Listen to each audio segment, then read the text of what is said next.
Bueno, hoy nos acompaña Verónica López, que va a ser presentada por Magalí. Te paso la palabra, Maga. Bueno, en primer lugar, un gusto tenerla a Verónica con nosotros, vamos a aprender realmente mucho.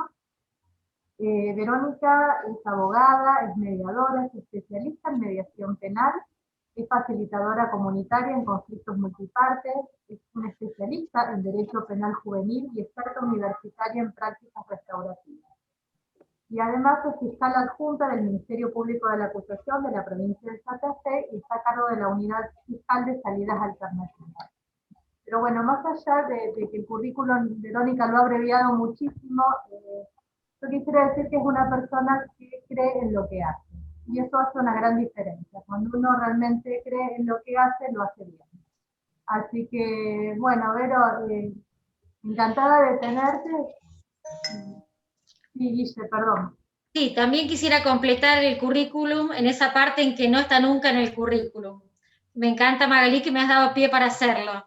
Ciertamente Verónica cree en lo que hace y es una apasionada de lo que hace. Pero hay dos cosas más. Es una persona que se anima a avanzar incluso sosteniendo la incertidumbre, por esos caminos que a veces no son tan firmes, pero son caminos que en ese convencimiento y en esa bondad en la decisión y en el sostener esa pasión que la lleva, es capaz de avanzar en la incertidumbre.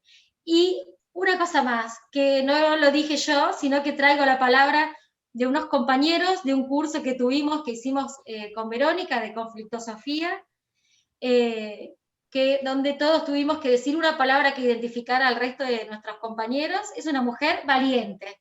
En realidad nuestro compañero era, creo que de Venezuela o de México, y dijo berraca, una persona capaz de plantarse y defender sus ideales y el camino que tanto la apasiona, que es el de la justicia restaurativa.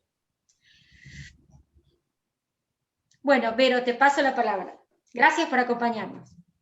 Bueno, gracias a las dos por esta hermosa presentación. Ya con esto cierro, me voy agrandada.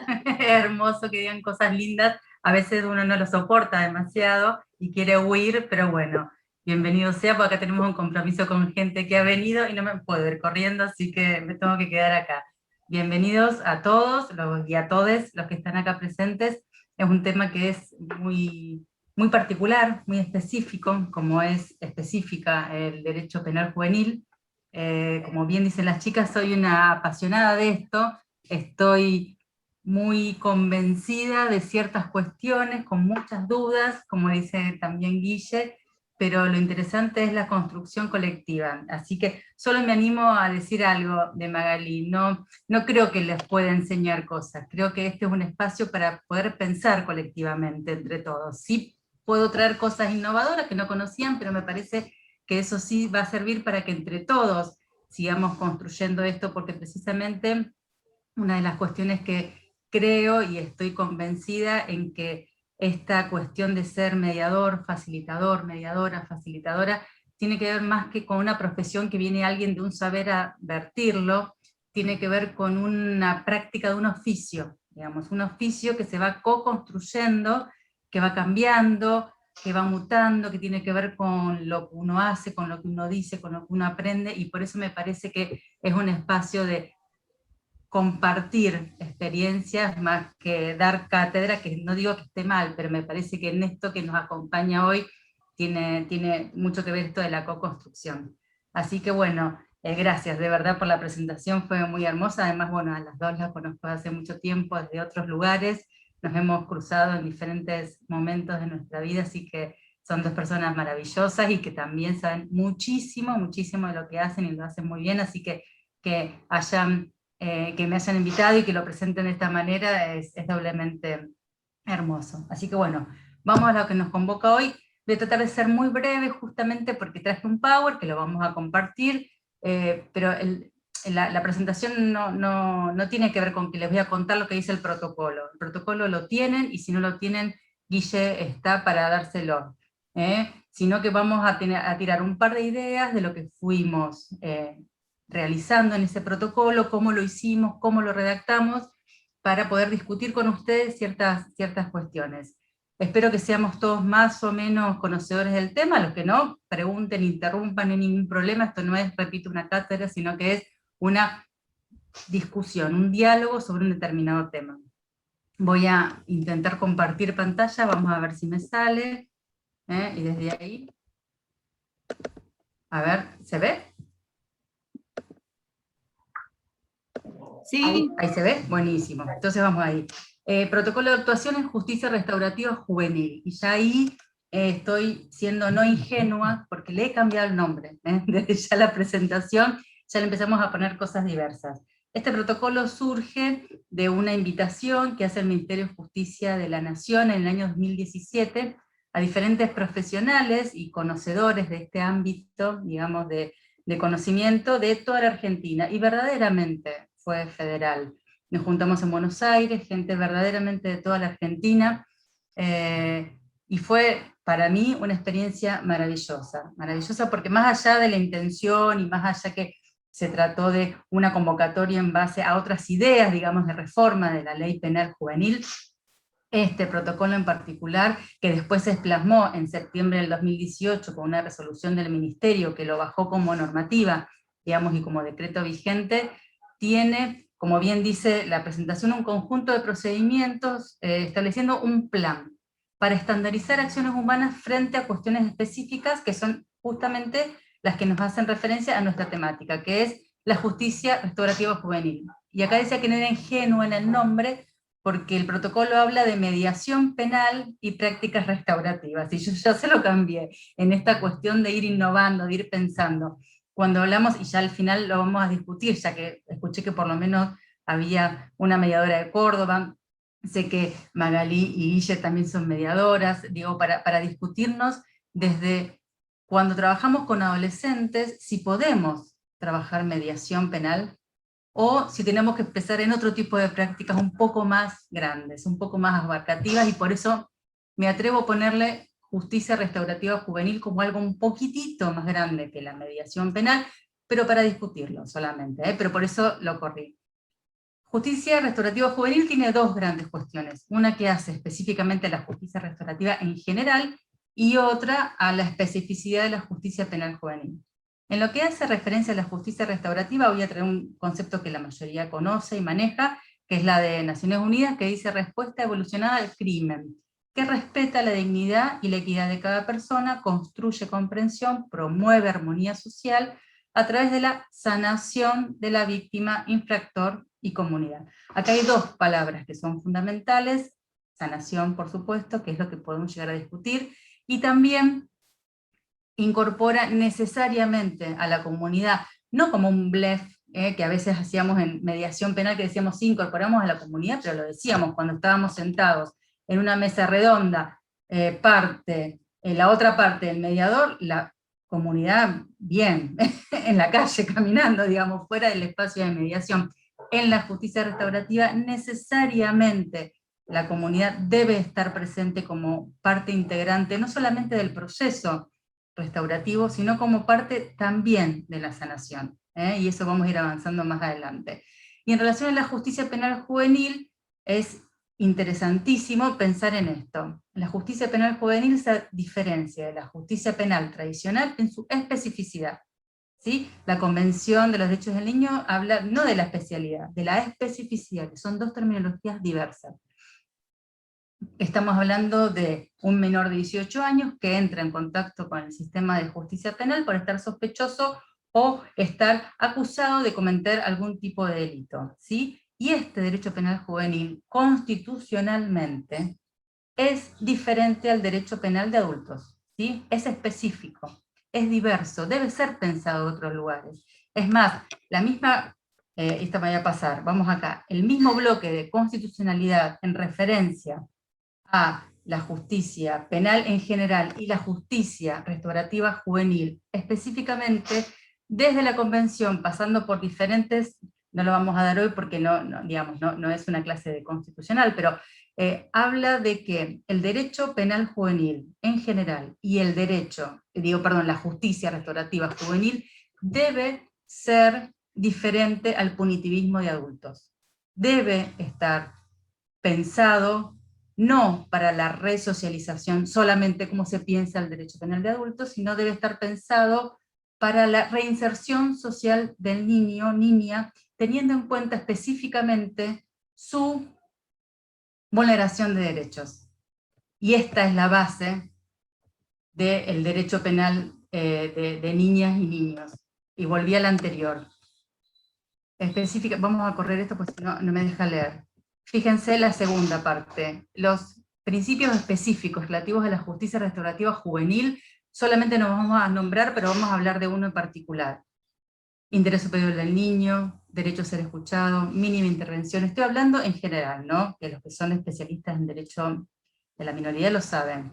Mínima intervención, concentración, agilidad, flexibilidad, oportunidad, racionalidad, desjudicialización. La desjudicialización es un principio constitucional.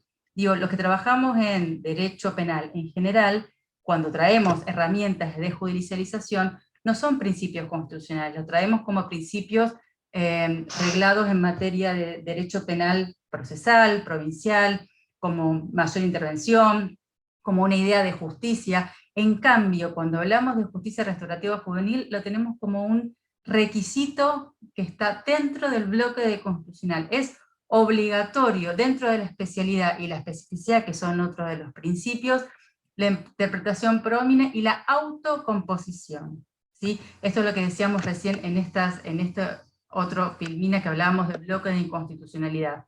Tanto la Convención de los Derechos del Niño como las reglas de Beijing, REAC, Tokio y principalmente la Observación General 24 de Naciones Unidas, que es del año 2019, que reemplaza la Observación 10, avanza en esto en decir que el punitivismo tradicional en derecho penal de adultos es obsoleto en materia de derecho penal juvenil. El derecho penal juvenil debe tender a otros principios, a otros objetivos. Entonces lo que trabajamos en justicia restaurativa, acá en temas de menores, tenemos ya mucha más andamiaje constitucional que justifique nuestras intenciones, nuestra forma de trabajo.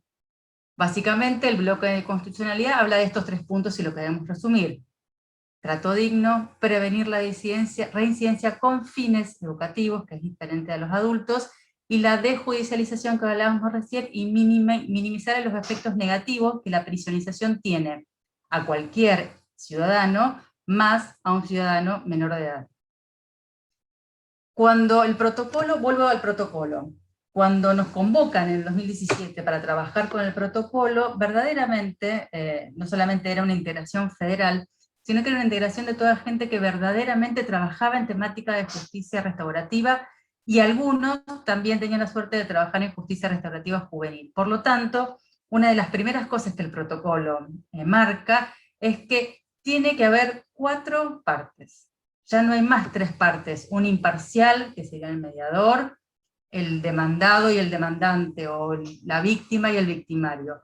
Ya habla de 4 partes necesariamente intervinientes en los procesos de justicia restaurativa.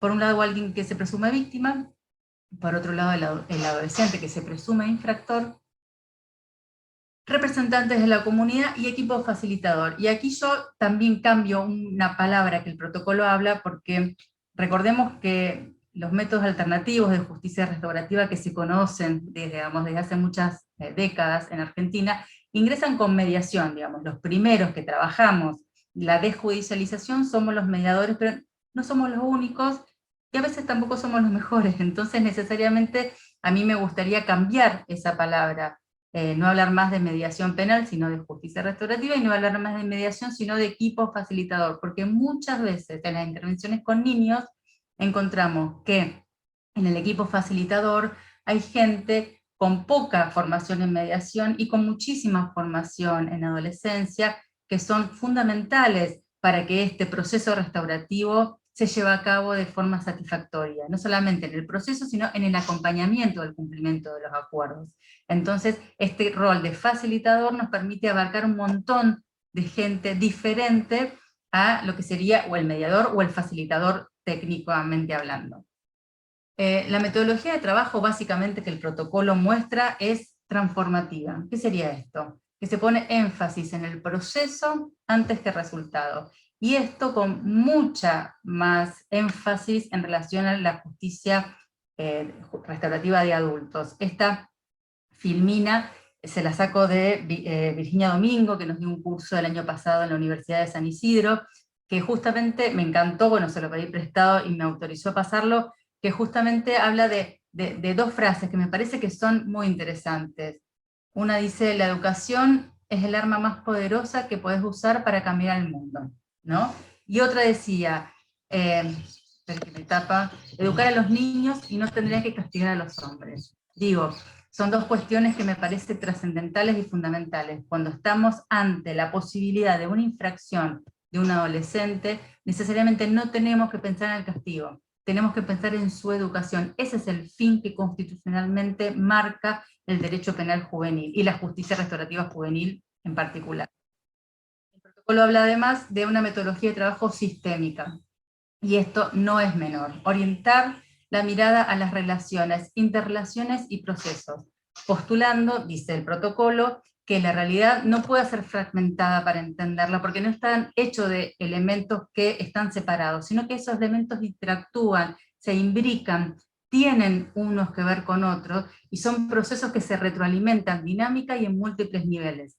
Pensemos un ejemplo en esto nada más, el caso de esta nena que estuvo hace la semana pasada, o la otra, desaparecida, que se la llevó este señor en bicicleta. Digo, pensemos en esa cuestión. Está bien que en ese caso no teníamos un menor imputado, pero podemos pensar en otros casos en donde verdaderamente nuestros niños, nuestras niñas, están actuando en un proceso que no puede ser recortado como se hace en el derecho penal de adultos o en la mediación penal de adultos, en donde se piensa solamente en el hecho delictivo. ¿Qué le hizo? Le sacó la cartera. ¿Por qué se la sacó? Cuando hay un menor involucrado, ya sea en calidad de víctima o de victimario, nos tenemos que pensar justamente en una metodología de trabajo más compleja, más diversa, y más si tenemos vulneración de derechos. En el momento en que nos encontramos con vulneración de derechos, los profesionales de la justicia restaurativa tenemos que verdaderamente empezar a pensar la problemática desde otros lugares, más allá de la infracción, que tal vez sí exista, pero nuestra metodología de trabajo no puede ser desmembrada, pensando solamente en el momento en el que el menor hace ese daño a esa víctima, que nadie dice que no existe, pero necesariamente tenemos que pensar sistémicamente para hacer un abordaje genérico y generar no solamente ventajas y beneficios a la posible víctima, sino fundamentalmente a la niña y niño que están atravesando por este sistema. Básicamente lo que se hace, dice el protocolo, como metodología de trabajo, es trabajar con entrevistas y espacios que deben ser diversos y diferentes al modelo de trabajo con adultos, ¿sí? Cuando pensamos antes en un proceso de mediación, vuelvo, sujeto imparcial, mediador, una parte y la otra parte en una mesa redonda, necesariamente cuando trabajamos con niños, estos espacios físicos deben ser diversos. Generalmente tenemos que trabajar con sillones, tenemos que trabajar fuera de lo que son oficinas, digamos, de las tradicionales que entendemos. Muchas veces tenemos que trabajar en parques, en clubes, en la calle, en plazas, porque es donde permitimos verdaderamente que el niño o la niña puedan tener un contacto diverso. O si trabajamos, no nos queda otra que trabajar justicia restaurativa juvenil en un espacio de oficina técnico para hacer mediaciones penales adultos, lo tenemos que transformar. Los tenemos que transformar con nuestras propias actitudes. Siempre cuento un caso que tuvimos hace un montón de tiempo, que eran dos chicos de 18 años que se habían lesionado, pero lo tuvimos que trabajar como justicia restaurativa juvenil porque habían recién cumplido 18 años y verdaderamente su forma y su abordaje era de niñas. Así que la metodología, ya ahí empezamos a romper las realidades, ¿no? Era derecho penal de adultos, pero nuestra intervención fue de justicia restaurativa juvenil. Estábamos en una oficina cerrada con mesa redonda, lo típico de mediación penal de adultos, y lo que tuvimos que hacer es salirnos de esa sala para justamente diferenciarnos, generar un espacio de confianza entre ellos, irnos todos, los adultos, los mediadores, los facilitadores, todos de la sala, para poder dejar que ellos justamente puedan interactuar, y fue el único momento que rompimos con esa lógica de este espacio de adultos, y pudimos transformar metodológicamente este espacio en un espacio que realmente ellos puedan tomar por sí. Además, dice el protocolo que los espacios restaurativos se puedan extender en el tiempo, según la complejidad o la situación emocional de las partes. Es más, hay autores hasta que piensan que los procesos restaurativos juveniles no tienen un fin técnicamente hablando, porque si estamos hablando de un proceso educativo, el proceso educativo puede culminar, pero los efectos continuar, y a veces esos efectos pueden también ser revisados y recontra-revisados en procesos restaurativos. Por eso el tiempo para nosotros, digamos, los que trabajamos en justicia restaurativa juvenil, no nos comprende para apresurarnos a tomar una decisión, para apresurarnos a tomar otro tipo de decisiones en base al procedimiento. Tal vez sí tenemos que explicar que el proceso judicial que se sigue, paralelo o continuo, sí tiene sus tiempos y sus lógicas, y esos tiempos se aplican a la justicia restaurativa, pero no hace óbice que nosotros podemos seguir independientemente de los procesos y los tiempos judiciales. Y con respecto también a la metodología, dice el protocolo que puede llevarse a cabo antes del proceso penal, durante el proceso penal o posterior en la ejecución de una medida. ¿Sí? Esto es muy importante. En realidad en adultos también pasa, pero es casi no se admite. En penal juvenil sí. Y también cuando un adolescente, y esto es un tema que me gustaría charlar con ustedes, dice el protocolo que cuando el adolescente no participó en el hecho, pero tiene la voluntad de explicárselo a la víctima, también el protocolo dice que es necesario habilitar un proceso de justicia restaurativa. En las reuniones que teníamos en el 2017, decían muchos defensores penales tradicionales que no, que cuando el menor dice que no es responsable, no se habilitaría un proceso restaurativo. El protocolo dice otra cosa porque fue consensuado justamente porque es un espacio de diálogo, es un espacio educativo, es un espacio en donde se sanan heridas generadas por el propio sistema de justicia tradicional, más allá de las responsabilidades o las responsabilizaciones. Entonces se llegó a este punto de consenso que no es fácil, que no se llevó de forma unánime verdaderamente, que se discutió muchísimo, pero me parece muy importante a la conclusión que se ha llegado, ¿no? Otras cosas, digamos, importantes a marcar en cuanto a la metodología de trabajo, es que los equipos facilitadores deben necesariamente tener estructuras que permitan realizar seguimientos del caso con interacciones de la víctima, dice el protocolo, asegurando el acercamiento territorial. Esto vuelve al tema del espacio. El espacio del mediador es una oficina como una mesa redonda. El espacio del facilitador en justicia restaurativa juvenil muchas veces no es su propio espacio, sino que es el espacio de las partes. Es el barrio, es la plaza, es el centro comunitario, es donde las partes y la comunidad se encuentran. Es donde necesariamente tenemos que corrernos de nuestros propios espacios de confort y de seguridad para trabajar en otros ámbitos. Si de verdad queremos que sea restaurativo, digamos, si nuestro objetivo solamente es que firme un acuerdo para ir a la oficina, es lo más cómodo, tenemos computadora, papel, impresora, pero muchas veces esas lógicas de esos espacios no ayudan a una verdadera justicia restaurativa juvenil. Muy interesante lo que habla el protocolo de pensar incluso en una figura del representante de la comunidad. Esto también se discutió un montón en varias experiencias en la República Argentina en general, en donde el derecho penal juvenil tradicional está mucho más avanzado que en la provincia de Santa Fe. Recuerden que nosotros somos una de las últimas provincias que tiene un sistema inquisitivo, ¿sí? Inquisitivo y escrito en materia de justicia penal juvenil. Por suerte otras provincias no tienen esta estructura, ya han avanzado en un sistema acusatorio, y dentro de ese sistema acusatorio la justicia penal juvenil ha tenido mucha cabida, mucha entidad, e incluso están pensando en cuestiones totalmente innovadoras, como esta del representante de la comunidad, como parte integrante de todas y cada una de las intervenciones en justicia restaurativa. Incluso se vota de forma democrática, tomando conceptos de democracia directa. Son verdaderamente cuestiones muy interesantes para seguir pensando.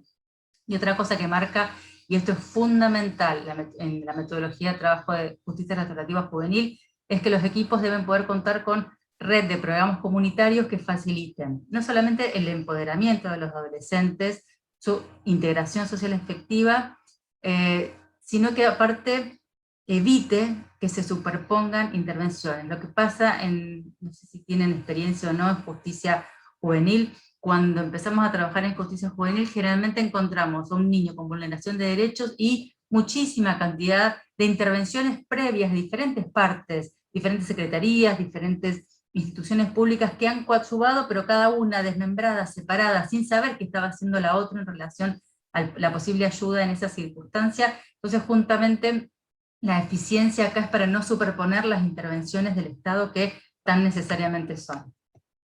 Y por último, ya para no aburrir y ir digamos, poder discutir ciertos temas, en relación a la reparación y a los acuerdos posibles, y aquí sí el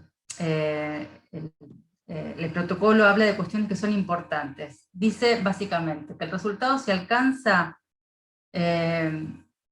solamente si las partes en ese proceso pueden reconocer el conflicto. ¿Centrado en qué? Emociones y expectativas.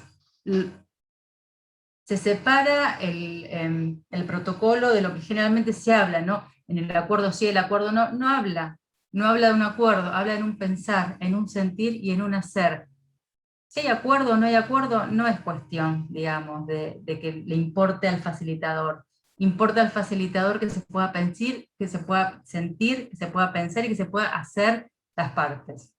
Además, habla de que la reparación debe tener necesariamente, no responder a estándares preestablecidos, sino que debe ser creativo, flexible y presentar características singulares que tengan que ver con no solamente las necesidades de las partes, sino con el favorecimiento del cumplimiento efectivo de esa situación, que los niños y niñas puedan, y los adultos también intervinientes, cumplir con eso. Por eso debe ser un acuerdo creativo, que ayude a todos. La redacción obviamente debe ser comprensible para todos, no debe limitarse a la compensación material económica, por supuesto, debe desplegar proyectos personales, no solamente socioeducativos, sino acercados, cerca a la comunidad, y esto sí que es fundamental, en caso de vulneración de derechos, será necesaria la articulación con mecanismos de protección, que muchas veces cuando somos mediadores penales de adultos en general,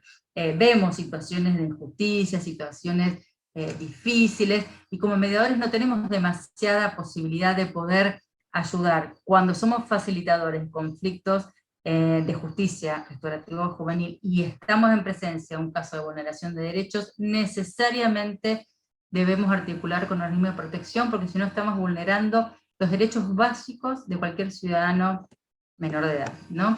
Y esto es una de las últimas filminas que también se la pedí prestada, no es de mi autoría, sino es de Virginia Domingo, que habla que básicamente el ideal sería transformar la actitud y el comportamiento, eliminando o cambiando el impulso que lo llevó a delinquir.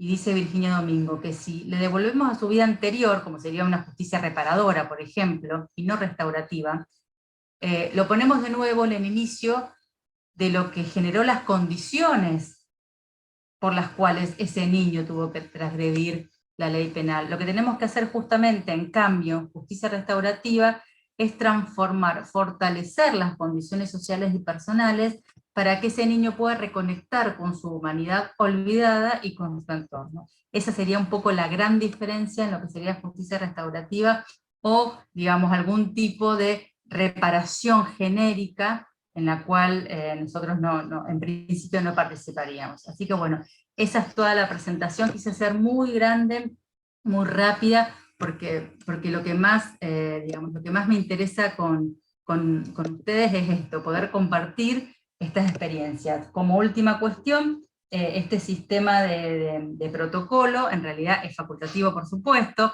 tiene que ver solo con tirar ideas, discutir ideas, para que cada provincia, de forma autónoma, por supuesto, el derecho procesal le pertenece a cada una de las provincias, pueda generar una discusión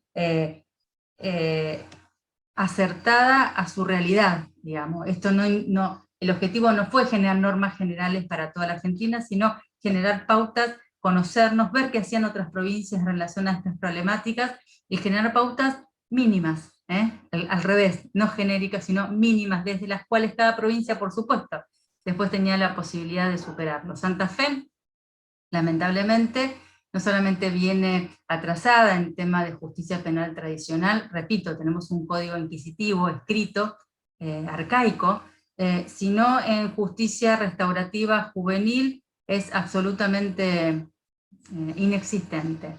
Nuestra ley vigente, procesal penal juvenil, habla de que se puede derivar a mediación los casos de menores no punibles, o sea, o archivan o mandan a mediación. Imagínense si algún defensor optaría por esta circunstancia, y además no hay lugares efectivamente eficaces como para derivar esto. Entonces necesariamente fiscales, jueces, defensores archivan.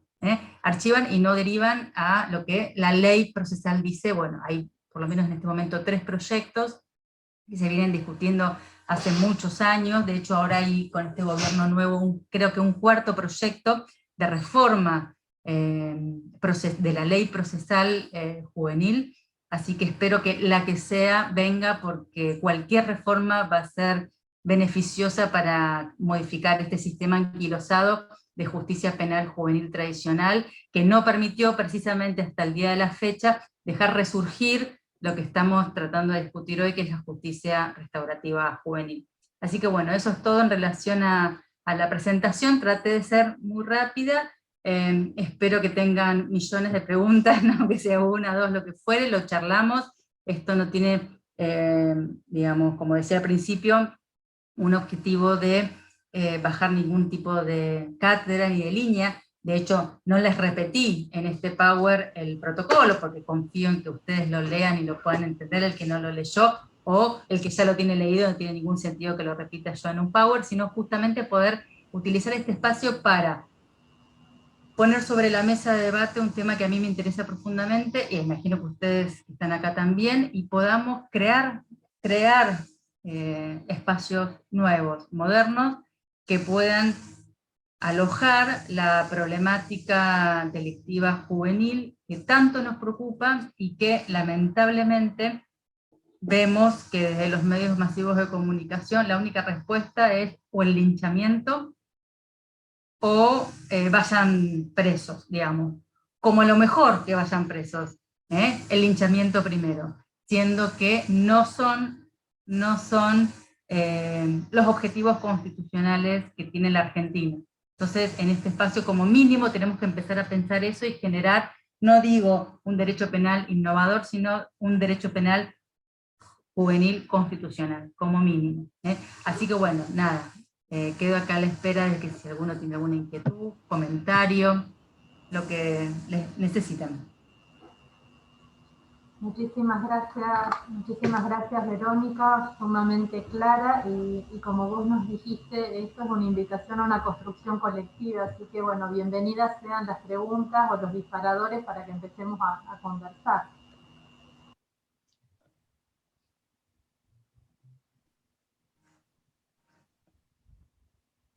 Ahí comenta si quieren, abrí el chat, que vi que había dos cuestiones. David comenta, esto se asemeja en la aplicación de la ley de estímulo educativo, artículo 105 de la ley de ejecución penal. ¿Querés comentar algo de esto, David? Sé que tenías ganas ahí que escribiste. ¿Estás por ahí o ya te fuiste?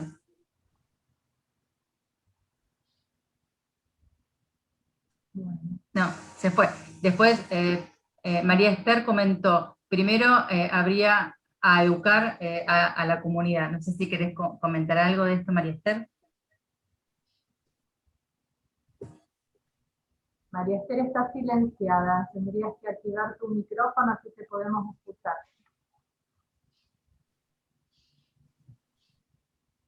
Ahí voy. Sí, creo que la comunidad, la gente común, nosotros, no estamos preparados para una justicia restaurativa. Porque ¿qué quiere la persona? Quiere justicia, quiere que lo linchen, como decías recién, o quiere que lo agarren, quiere que lo meta preso, que vaya, que voy a escuchar a la gente cuando se enoja que que le den la pena de muerte. Ya, no se puede poner mal la pena de muerte, pero uno puede explicarle a una persona enojada todo lo que es, todo lo que pasa, ¿no? En relación al derecho, todo lo que se está haciendo para la justicia juvenil, para niñas, niños y adolescentes. La otra vez yo hice un comentario en el grupo de mujeres de la escuela de secundaria mía, y no sé, un poco más, casi me matan a mí, porque como que no les entra que el agresor, la víctima, pueda cambiar. Ese es el tema. Te agradezco la aclaración y está muy bueno lo que vos planteás porque es real, pero yo siempre me permito pensar dos cosas acá. Primero, es real lo que está diciendo María Esther, el linchamiento, el enojo, el que vayan todos presos, el que lo maten, es lo primero que sale en los medios masivos de comunicación. No sé si representa a la comunidad, si representa a la sociedad, si representa al barrio, a ese barrio específico, a esa víctima en particular. En mi función yo soy fiscal penal de adultos, y muchas veces esa víctima puesta en su caso en particular, una vez que lo conoce, una vez que sabe, una vez que entiende, una vez que sabe que está sufriendo y que tiene ciertas necesidades en particulares, y que sabe también cuáles son las limitaciones del sistema de justicia tradicional, muchas veces no quiere el linchamiento, muchas veces no quiere que lo maten, muchas veces quiere otras cosas. Entonces es nuestra función decir, bien, a veces en la tele dicen eso, pero en este caso en particular, ¿qué sucede? Y en esto, ser restaurativos con nuestras propias creencias y nuestras propias intervenciones. Claro, no digo eso, no digo que sean... Claro, por eso yo te recomendaría, María Esther, que no discutas con tu compañera de secundaria en WhatsApp, porque vas a perder, seguro. Es una lucha que yo ya he abandonado hace mucho tiempo, porque esto de la ajenidad, de estar encubierto, de no hacerse cargo, digamos, pero al revés, si alguna vez tenés alguna compañera en carne y hueso y presente, contarle un caso que has intervenido como mediadora, y me parece que eso tal vez te escuche, piense, sienta, y ahí es donde se genera esto de la palabra como sanadora comunitaria, que es nuestro oficio. Digo, ahí yo he hecho intervenciones restaurativas vía WhatsApp, pero jamás he ganado una discusión en un grupo, te lo seguro, así que te diría que no vaya por ahí, porque... Es más sano. Tal cual, pero a veces esta creencia de que de verdad la comunidad quiere, no, esperen, eso están diciendo, porque se enojan, porque no conocen. A ver si lo bajamos a la realidad, y vamos a hablar con esa víctima. Yo he tenido muchísimas víctimas que incluso en medio, esto lo cuento porque es gracioso, en medio de la audiencia me han tocado el hombro, yo jugando a la fiscal tradicional, pidiendo prisiones preventivas, y me han dicho la víctima, no, doña, yo no quiero que ese chico vaya preso. Me lo han dicho textualmente, me ha pasado. Entonces, bueno, por eso, las personas, genéricamente hablando, sí pueden ser bastante fascistas, si se quieren, sus comentarios genéricos.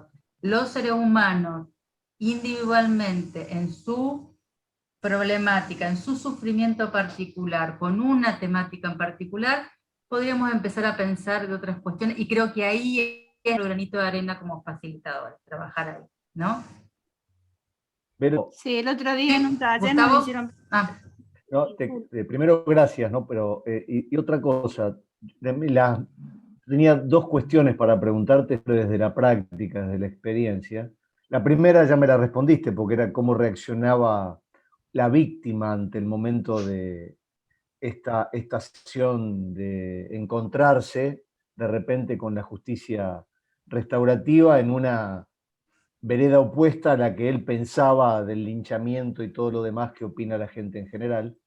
Y la otra es cómo lo toma el menor, esto de la justicia restaurativa, cómo reacciona ante esta posibilidad de tener una justicia distinta, llamarlo así, desde la calle. Olvídate que te está preguntando un abogado, o sea, desde la calle esto de tener, como me han dicho muchas veces, una justicia distinta.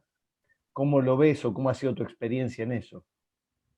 Bueno, como decía Gustavo recién, yo soy fiscal de adultos, y mi experiencia es con recién adultos. digamos, así que desde ahí te contesto. Estoy intentando trabajar algunas cuestiones con menores, pero bueno, todavía no hemos podido ponerlos en práctica. Con estos recién adultos, digo, 18, 19, 20, que para la ley sí son mayores de edad, y son punibles, y comprenden, pero a veces para la vida uno los ve que son todavía unos niñatos. Es más, en algunos delitos he tenido la oportunidad de que son coautores con otros menores, entonces a esos menores se los ha ayudado, entonces algo de comunicación tenemos, y como te decía antes, el espacio es fundamental, la palabra es fundamental, la confianza es fundamental. Obviamente cuando los he llamado en mi rol de fiscal, por supuesto que han dudado, no me han creído, o sea, he tenido que trabajar esa confianza para la apertura, y una vez abierta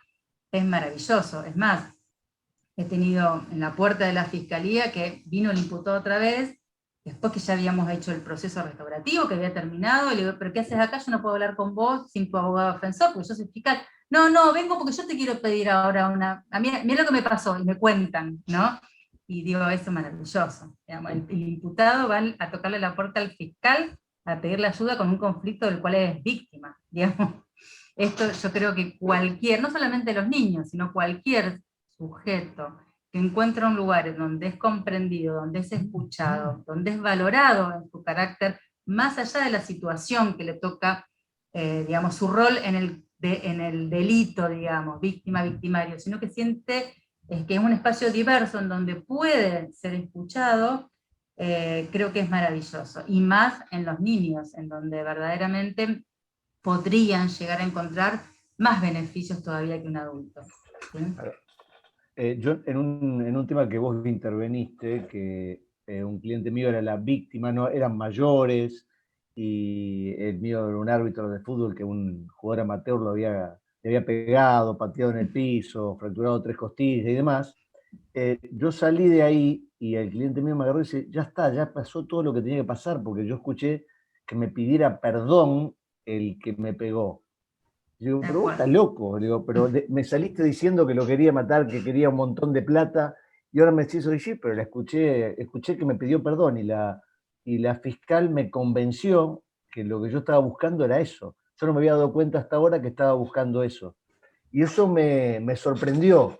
Me sorprendió cómo puede cambiar una persona que mientras lo acompañé desde mi oficina hasta la fiscalía, una cuadra, empezó diciendo quiero sangre, a decir, le pidieron perdón y dice ya está. Entonces, por eso me movilizó a hacerte esta inquietud. Digo, ¿cómo se sienten las partes en todo esto, no? Exactamente, vos con este ejemplo estás marcando lo que decíamos antes, ¿no? La víctima puesta, en ese caso en particular, en su conflicto. Tal vez si a esta víctima, a este cliente tuyo, le preguntás qué opina un chico que va y se roba una bicicleta, no, hay que matarlo, te dice, tal vez ahora nuevamente, porque digamos, genéricamente podemos hablar de cualquier cosa en cualquier situación, y a veces repetimos lo que dicen en la tele, pero la víctima puesta en su situación responde con su necesidad. Y si la justicia restaurativa cumple y sana y satisface estos intereses, se van más contentos que nunca. Imagino que te pagó los honorarios como corresponde, digamos, todos contentos. Pero al margen de eso, o sea, me sorprendió el cambio de actitud. ¿Y cuánto te parece que nos falta para que esto tenga un aceitamiento que sea habitual? Gasto de recursos del Estado en este tipo de procesos, ni más ni menos. No es magia. O sea, y no es un conciliador o un mediador, es dinero gastado en esto y no en otras cosas. Nada más. Invertido sería, no gastado en realidad. Exactamente, coincido. Sí, me rectifico. Invertido en este tipo de procedimientos para que haya más personas que pasen por estos procesos. Y en caso de fracaso, se sigue con el sistema de justicia tradicional, porque tu caso terminó bien, podría no haber terminado bien. Por eso lo planteo, totalmente. Tal cual, sí. Gracias, después, no, porfa, Clarita dice, ¿cómo está planteada la mediación? ¿Con equipo interdisciplinario? ¿Existen estadísticas sobre los resultados de las mismas en otras provincias? No sé si estás por ahí, Clarita, si querés poner el audio. Y el equipo interdisciplinario es fundante y fundamental. Es más, algunos hablan directamente no de interdisciplina, sino de transdisciplina y transinstitucionalización, como dos cosas fundamentales en el trabajo, que lo dije muy rápido cuando hablaba de esto de trabajar en redes, digamos, no solamente diferentes profesiones, sino diferentes estamentos no solamente de lo público y lo privado, sino de la sociedad en general. Tiene que ser muy amplio porque ahí va la creatividad, a que cada situación en particular debe ser abordado de formas diversas, ¿no? Y también preguntás, ¿estás por ahí, Clarita, o no? Sí, acá estoy, acá estoy. Buenísimo, no te vemos, pero te escuchamos. No sé si te respondí la primera pregunta, si era eso lo que preguntabas. Sí, formaban parte del programa, de la estructura de la mediación. Absolutamente. Sin transdisciplina, el trabajo restaurativo es un trabajo chueco. Digamos, si solamente ponemos psicólogos, va a ser una intervención psicológica. Si solamente Claro. ponemos abogados, va a ser exclusivamente una intervención jurídica, tal vez buena, no digo que no, porque los abogados a veces hacen cosas que están buenas, pero es solo una intervención jurídica. Justamente la justicia restaurativa tiene de interesante eso, la mirada transdisciplinaria e interinstitucionalmente. Y preguntás también si existen estadísticas sobre resultados en otras provincias. Sí, por supuesto. Ahí, si te querés, podemos buscar, podemos ver, hay un montón de experiencias en diferentes provincias, Buenos Aires, Neuquén, digo las que conozco y sé que funcionan muy bien. Es más, Neuquén lo tuvo primero en menores y después lo extendió a mayores, en donde las estadísticas son excelentes, y hay una estadística que también se puede hacer digamos, en que baja, en las provincias que funciona y funciona más o menos bien, baja el índice de denuncia, no de resolución de conflictos, directamente de denuncias. Así que sí, absolutamente, hay estadísticas que son muy buenas. Repito, no en toda la Argentina, todavía hay inversión, como bien dice Gustavo, en estos procedimientos. Cuanto más inversión haya, imagino que mejores resultados de estadística vamos a tener, pero sí, son muy, muy buenos. Bien, después dice Clarita otra cosa, no estamos acostumbrados como sociedad a pedir disculpas, perdón, es una falla de formación. Sí, es verdad, no sé si lo querés ampliar un poquito esto, Clarita. Sí, yo pienso que es algo que se ve hasta en el tránsito. Muchas veces alguien que incumple sin querer una norma de tránsito, o no dice nada cuando el otro se queja, o incluso se queja del otro que fue el que cumplió. Se ve hasta en ese aspecto. Por eso pienso que hay alguna falla de formación educativa en ese aspecto. No soy, digamos, sí soy educadora universitaria, no de niños y niñas, no me atrevería a responderlo. Podría ser, o puede ser que no, que a veces también se piden disculpas. Lo que pasa es que uno a veces conoce de la realidad un recorte, que es lo que uno puede ver durante el día, o lo que quieren levantar los medios masivos de comunicación, que es otra cosa, digo. Uh-huh. A veces cuando yo como fiscal me pongo a ver la tele, los medios, no está mi realidad reflejada, les puedo asegurar. Lo que nosotros vivenciamos, cada uno de nosotros como fiscales, no están las balaceras, están los homicidios, que son cosas terribles, y no digo que no pasen, pero solamente hay un recorte y hay una elección de qué se pasa y qué no se pasa. Entonces a veces leemos y entendemos que no se pide perdón, y yo te puedo asegurar, Clara, que muchísimas, yo recibo todos los 218, que es los delitos de gente primaria que está cometiendo infraganti un hecho, pero que no va presa porque es la primera vez que lo hace, que no tiene antecedentes, ¿no? Y en la mayoría de esas cosas hay perdones, diarios. O en los accidentes de tránsito, que bueno, ahora no tengo esa competencia, pero la tenía del año pasado, 5 años a la fecha, muchísimos accidentes de tránsito en donde sí, la gente se pedía perdón. Después mentía ante la compañía de seguros por una cuestión, bueno, comercial, económica, sí. Pero entre las partes, muchas veces cuando yo lo llamaba para ver si querían una instancia de conciliación, me decían que ya se habían pedido perdón, que ya habían charlado todo en el bar de la esquina, muchas más veces de las que yo me esperaba, por lo menos a priori, ¿no?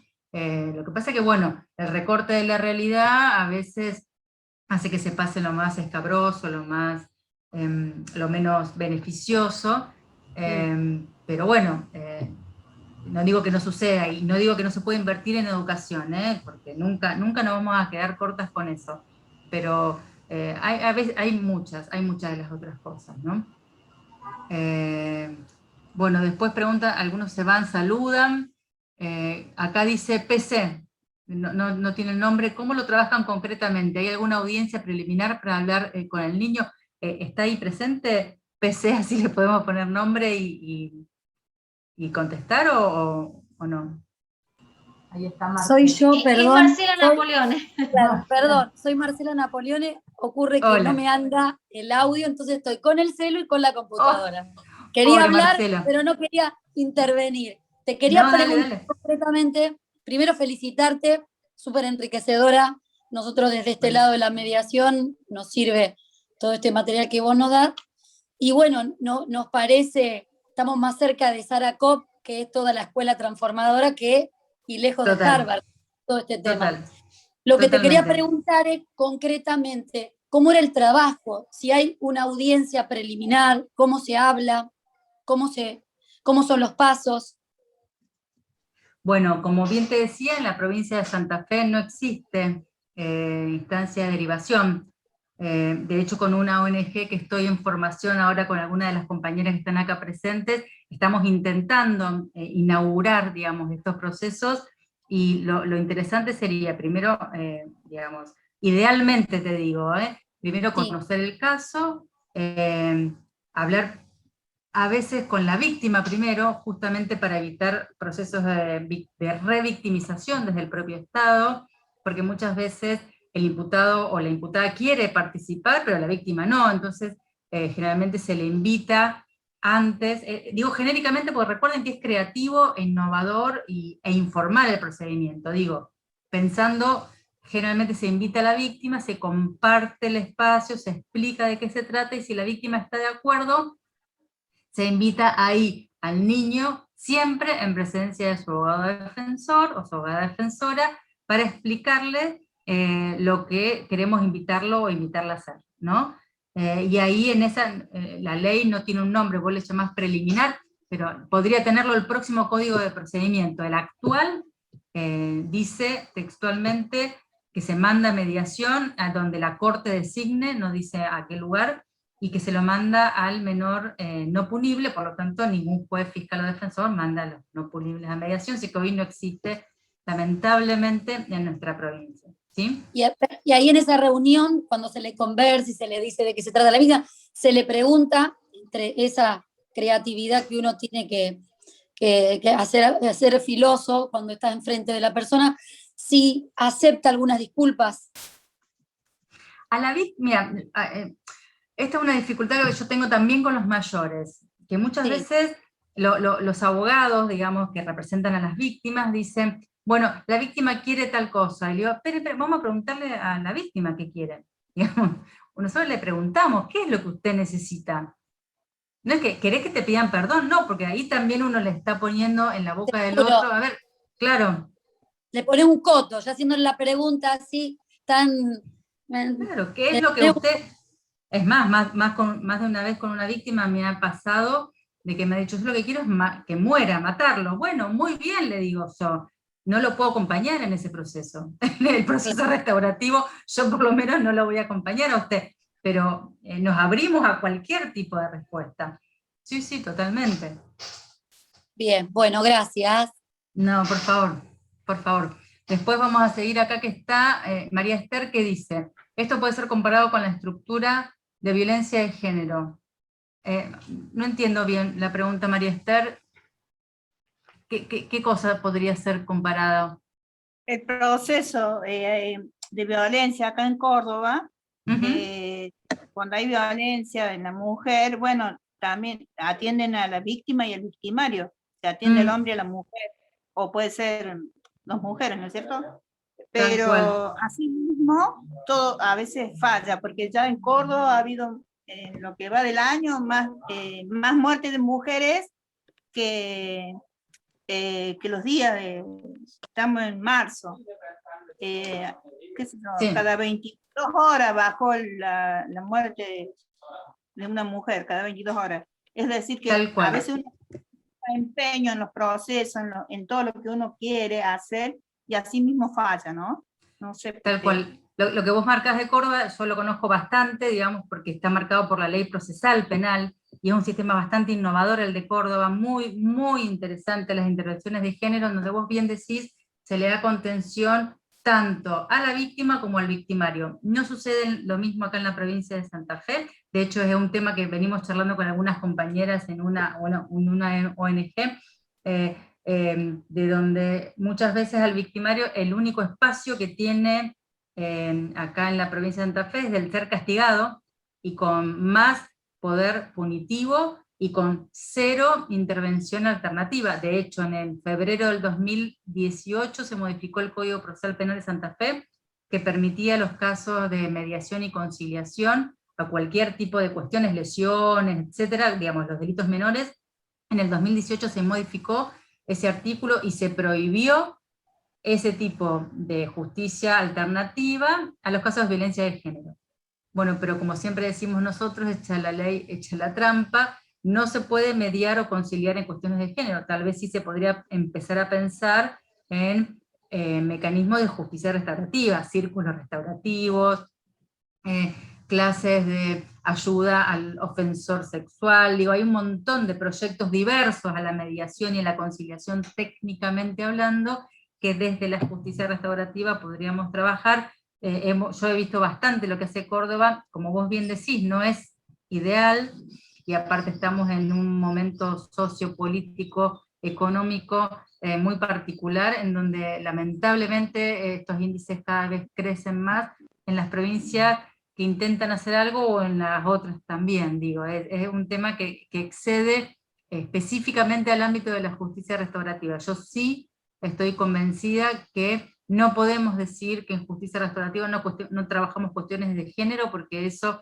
sería justamente ir en contra de los principios de la justicia restaurativa. Sí debemos ser muy cautos, debemos ser muy serios, porque como vos decís, son índices que suben mucho, no podemos trabajar sin especialistas, no podemos trabajar en justicia restaurativa en cuestiones de género sin las organizaciones de mujeres que hace tantos años que acompañan las reivindicaciones de las chicas, digamos, que han tenido conflictos y cuestiones de violencia muy graves, pero debe ser repensado en un acompañamiento, no podemos negarnos per se, ¿no? Bueno, acá Guillermina dice, ¿podrías hablarnos del acercamiento territorial, de ir al espacio de las partes? No sé, Guille, en relación a qué lo pensabas, así... Lo habías mencionado como que es una posibilidad y que se logran intervenciones más efectivas trasladándose al territorio de las partes, al Sí. lugar físico donde el conflicto o los conflictos se han manifestado, ¿no? Absolutamente, es sacarlos muy de las simple. oficinas, digo, sí. Exactamente, sacarnos de las oficinas. En la oficina uno está cómodo, donde uno trabaja, uno llega, tiene el mate, tiene el café, tiene la computadora, tiene la impresora, lo que no quiere decir que el otro esté cómodo ahí, y más pensando en niñas y niños. Justamente creo que función del facilitador restaurativo ir al encuentro de este otro, de esta otra, en su propio espacio, en donde tal vez tenemos más posibilidades, no solamente de conexión, sino también de comprensión, digamos, de la problemática. A veces no es su casa en particular, porque no te invitan, pero sí tal vez podemos pensar en una plaza, en un centro comunitario, en un dispensario. Digo, todos trabajamos una facilitación muy grande en un barrio acá de Rosario, y terminamos en círculos restaurativos de como 20, 30, hasta 40 personas en una canchita de fútbol. Y para la gente, la presencia de la Fiscalía en la canchita de fútbol, que era nuestro espacio restaurativo, fue significativo al momento de devolverle no solamente la conflictividad, sino la posibilidad de que ellos en su propio espacio puedan encontrar herramientas de resolución pacíficas. ¿Sí? Por supuesto que lo empezamos en la Fiscalía, por una cuestión de seguridad, en este caso en particular eran delitos muy graves, y estábamos hasta en riesgo físico, se íbamos directamente. Esto no es ir a lo bonzo así, meternos en cualquier lugar para arriesgar nuestra integridad física de ninguna manera, pero sí es intentar por todos los medios de desjudicializar, desoficinizar los procedimientos, e ir hacia donde verdaderamente la gente se desenvuelve de manera natural.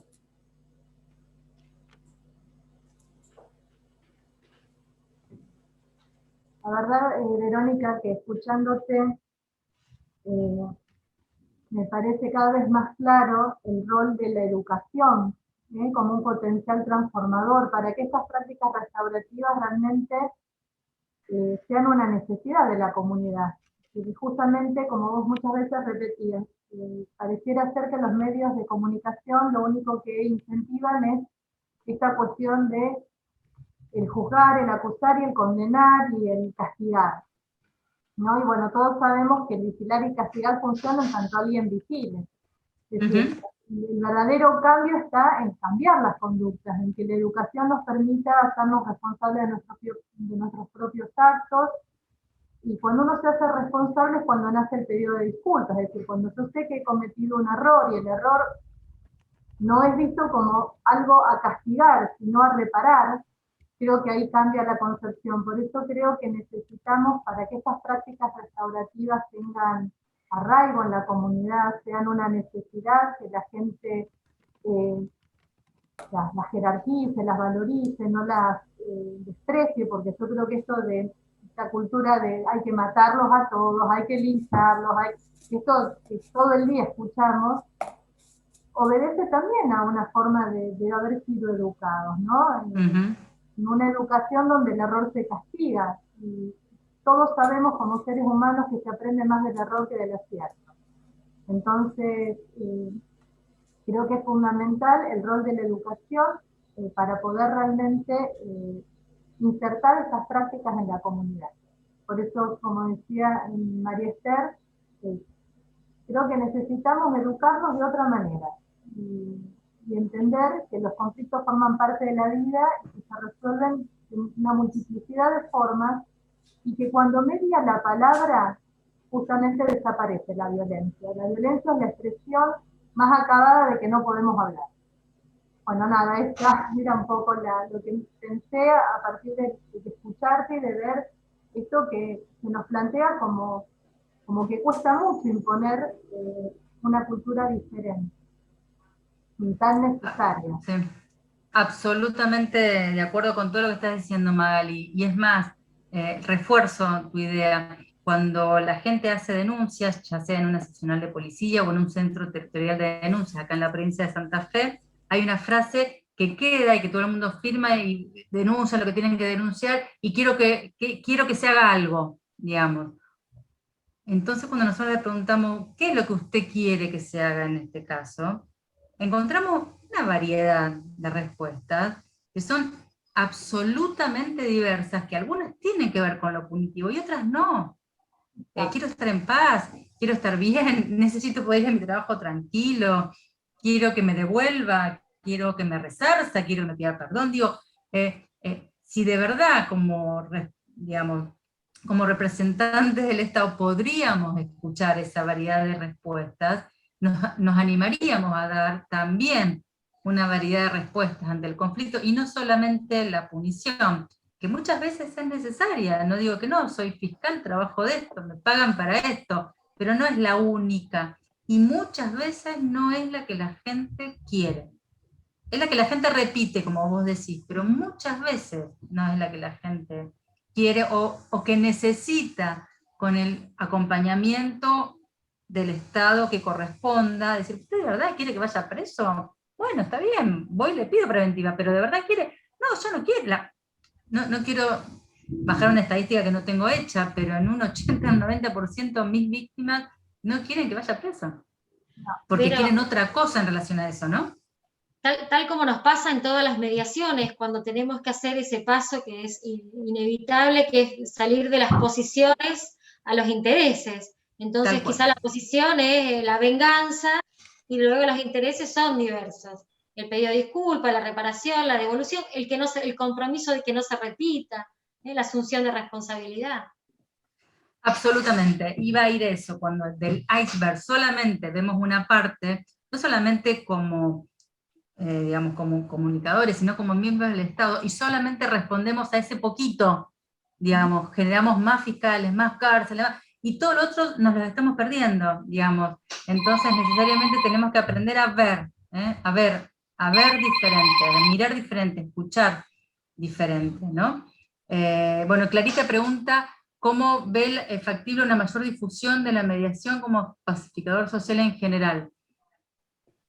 Una respuesta muy amplia, me encantaría tener una respuesta muy simple y no la tengo. Como todo, digamos, problema complejo, la respuesta también es compleja. Yo creo que estando convencido de lo que uno hace y en las prácticas y en donde cada uno le toque trabajar, trate siempre de buscar este tipo de cuestiones y trate siempre de entender, es en donde se va a generar mayor difusión. Clarita, yo te respondo rápido. El otro día fui a una audiencia de flagrancia en donde una persona le había roto el ojo a otro, tenía una condena anterior, mi obligación como fiscal fue pedir la prisión preventiva, el juez me la tuvo que dar porque tenía una condena, entonces no hay otra forma, yo estaba llena de evidencias, videos, testigos, y el mismo juez en medio de la audiencia me dice, bueno, pero doctora, usted que sabe de todo esto, ¿por qué no trata de que se junten y que se arreglen, no? Y fue muy gracioso porque esto se trata de difundir, el juez sabe cómo trabajo, el juez sabe que yo siempre lo intento, entonces las partes cuando me senté directamente no tuve yo que difundirlo, me dijeron, ¿qué dijo el juez? Entonces bueno, esto fue, no fue difusión genérica, sino fue en un caso en particular. Finalmente, lamentablemente, no logré la conciliación en ese caso, pero bueno, logré otras cosas, pudimos hacer otras cosas, que también tienen que ver con lo restaurativo, que a veces lo restaurativo no es sentar a los dos en una mesa y que se pongan de acuerdo, sino es restaurar la pacificación social que estaba, de alguna manera, dañada, involucrada por el hecho delictivo. Así que me parece que esa es la difusión genérica. Yo hoy no formo parte del Poder Ejecutivo como o legislativo como para generar cambios de leyes o cambios, digamos, en la ejecución de esas leyes. Sí formo parte de un poder judicial que en el día a día, en cada caso en que tengo, trato de hacer difusión, y lo que está haciendo Guillermina, digamos, lo que está haciendo el Colegio de Abogados, creo que tiene que ver con esto, tiene que ver con la discusión y con el convencimiento también de esta herramienta de pacificación social tan necesaria. Pero cuando empezaste tu exposición, dijiste que la desjudicialización y la autocomposición en materia de niños, niñas, adolescentes se encuentra en el bloque de constitucionalidad. Y me encanta llevarme esta perla para cada vez que los mediadores tengamos que intervenir con menores, ¿no? Eso se encuentra en el bloque de constitucionalidad en materia de... Sí. Sí, adelante. De niñas, niños y adolescentes. Es obligación de los estados partes, y si no, estamos violando la Constitución como Estado, no generando justamente procesos de desjudicialización en materia de niñas, niños involucrados como actores en delitos penales, como victimarios, más allá, siempre en su condición de víctimas, ¿no? Pero incluso en su calidad de victimarios, porque el derecho penal juvenil no tiene el mismo fin que el derecho penal de adultos. No tiene el fin solo la resocialización, tiene el fin de educar y contemplar la situación especial de ese niño o niña, y más si está en situación de vulnerabilidad. Y es donde justamente nuestro métier es principal. La justicia penal juvenil debe constitucionalmente ser restaurativa. A través del respeto de todas las convenciones, a través del 75, inciso 22, del bloque. Sí, exactamente. Sí, sí. Por eso, más allá de lo que digan nuestras leyes provinciales y nacionales, como repito, el caso de Santa Fe, la ley provincial procesal de menores específicamente dice que se puede derivar a mediación solamente casos no punibles. Bien, nosotros cumpliendo la Convención de los Derechos Niñas y Niños, podemos someter a un niño a un proceso de justicia restaurativa. No cumpliendo con la ley, por supuesto, porque dice otra cosa. Claro. Bien. Bueno, muchísimas gracias, Vero. Si no hay ninguna pregunta más, vamos a tratar de honrar la entrega puntual de este espacio, que ha resultado súper rico. La verdad que estoy muy agradecida con todos ustedes, porque de esto se trata también, de co-construir, de compartir las ideas, de enriquecernos, de irnos con la cabeza alborotada con cosas nuevas cada vez que nos encontramos. Bueno, vamos a cerrar con un aplauso entonces. Pueden abrir los micrófonos, así se escucha. Y felicitaciones a Magalí y Guille, porque repito, los conozco de otras instancias, de otros espacios, y siempre han generado estas difusiones, estas discusiones, estas co-construcciones que, bueno, son muy, muy, muy hermosas y son muy necesarias. Así que gracias a las dos de verdad. Gracias, y a todas, Vero, y a todos por gracias venir. a todos. Gracias a todos. Y bueno, nos vemos en la próxima, en el próximo encuentro, en 15 días. Gracias, chao, chao. Hasta luego. Gracias.